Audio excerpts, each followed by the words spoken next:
ஆமாங்க, நீங்கள் தம்ப்நெயில்ல பார்த்தது உண்மைதான். ஒரு கொலைகார கப்பல் அப்படின்னு இந்த கப்பலை சொல்லலாம். இப்போ இந்த கப்பலில் பயணம் செஞ்ச 150 பேரில் 3 பேர் இறந்துருக்கிறாங்க. கப்பலை கடல்லையே நிப்பாட்டி வச்சிருக்கிறாங்க. ஏன்னா கப்பலுக்குள்ள இருக்கக்கூடிய பெரும்பாலான மனிதர்களுக்கு இந்த நோய் பரவி இருக்கலாம் அப்படிங்கிறதுனால. இன்னைக்கு நம்ம ஒரு மிக முக்கியமான சம்பவத்தை பார்க்க போறோம். சுற்றுலா அப்படிங்கிறது இன்னைக்கு எல்லாருமே நம்ம போய்கிட்டு இருக்கோம். அந்த மாதிரி உலகம் முழுக்கவே இது சுற்றுலா மாதங்கள் தாங்க, ஏப்ரல் மே அப்படிங்கிறது. அதுவும் உல்லாச கப்பல்ல சுற்றுலா போறது அப்படிங்கிறது ரொம்ப ஃபேஷன், ரொம்ப அதிகம் இந்த மாதங்கள்ல. அந்த மாதிரி ஒரு உல்லாச கப்பல் தான் தென் அமெரிக்க நாடான அர்ஜென்டினாவில இருந்து அண்டார்டிகா போயிட்டு அட்லாண்டிக் பெருங்கடலை பார்த்துட்டு திரும்பி வர மாதிரி ஒரு பிளான். இது எவ்வளவு தூரம் அப்படின்னு உங்களுக்கு தெரியுது நான் சொல்லும் போதே. அதனால மாச கணக்குல இந்த கப்பல் பயணம் ஆரம்பிச்சது ஏப்ரல் 1ஆம் தேதிங்க. மாச கணக்குல இந்த பயணம் இருக்கும், 1 மாசம் 2 மாசம் அப்படின்னு சொல்லிட்டு. இதுல ஏப்ரல் 1ஆம் தேதி பயணம் செய்ய ஆரம்பிச்சாங்க. ஏப்ரல் 6ஆம் தேதி ஒரு 70 வயது மனிதர் மூச்சு விட சிரமப்படுறாரு. காய்ச்சல் குளிர்லாம் அதிகமா வருது. வெகு விரைவில் ஏப்ரல் 11ஆம் தேதியே இறந்துடுறாரு. ஆனா என்ன காரணம் அப்படிங்கறத சரியா கண்டுபிடிக்க முடியல. ஆனா இறந்தவரோடவே கப்பல் பயணமாயிருக்கு. ஏப்ரல் 24ஆம் தேதி தான் இறந்தவரோட உடலை கப்பலை விட்டு வெளியே கொண்டு வராங்க.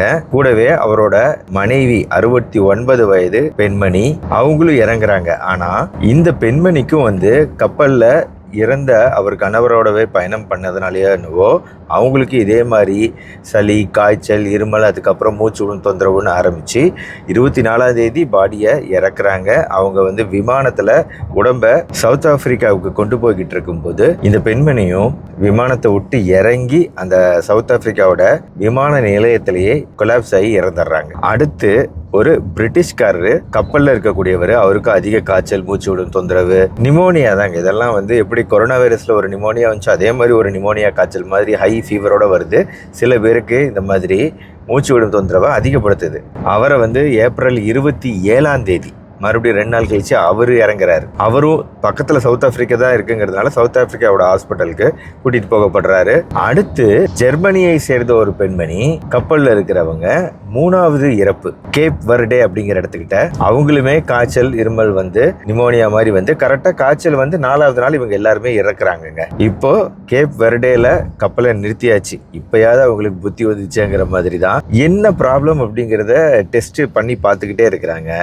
எங்க இருந்து வந்துச்சு ஃபர்ஸ்ட் இந்த 2 பேர், முதியவரோட மனைவி, இவங்க 2 பேர் தான் ஃபர்ஸ்ட் இறக்குறாங்க இல்லையா. இவங்களோட உடம்புல இருந்து எடுக்கப்பட்ட ரத்தம் இது எல்லாத்தையும் பரிசோதனை செஞ்சு பார்க்கும்போது ஹண்டா வைரஸ் அப்படிங்கிற ஒரு வைரஸ்க்கு பாசிட்டிவா வருது. அதுக்கப்புறம் இந்த டெஸ்ட்டை அந்த பிரிட்டிஷ்காரர் இறங்கினாரு பார்த்தீங்களா, அவர் இன்னும் உயிரோடு இருக்கிறாரு. அவருக்கு டெஸ்ட் பண்ணி பார்க்கும்போது அவருக்கும் பாசிட்டிவ். இந்த ஜெர்மனியா பெண்மணி இறந்தாங்க இல்லையா, அவங்களுக்கும் ஹண்டா வைரஸ் பாசிட்டிவ்.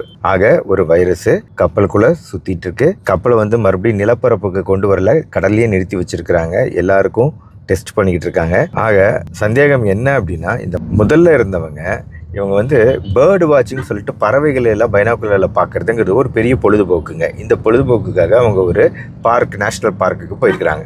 டென்மார்க்கு சேர்ந்தவங்க இவங்க. ஒருவேளை அந்த ஜூவில் இந்த வைரஸ் வந்திருக்கலாம் அப்படிங்கிறது தான் இப்போதைக்கு கணிப்பு.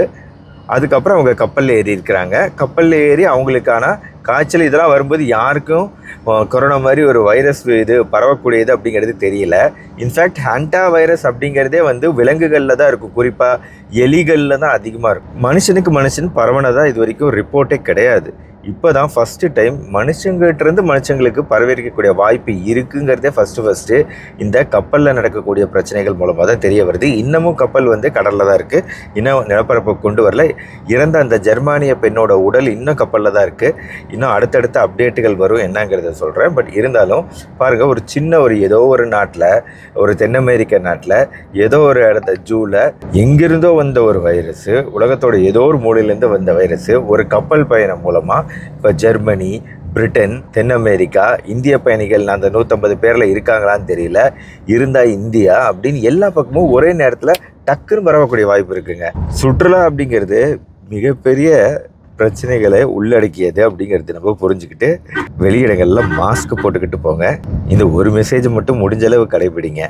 ப்ளஸ் இந்த வீடியோவை டூர் போகிற எல்லாத்துக்கும் ஷேர் பண்ணுங்கள். இந்த மாதிரி உலகத்தில் நடக்கக்கூடிய மருத்துவ நிகழ்வுகள், அப்டேட்டுகளை தெரிஞ்சுக்க நம்ம சேனலை தொடர்ந்து ஃபாலோ பண்ணுங்கள். மறுபடியும் நாளைக்கு பார்ப்போம். நன்றி, வணக்கம்.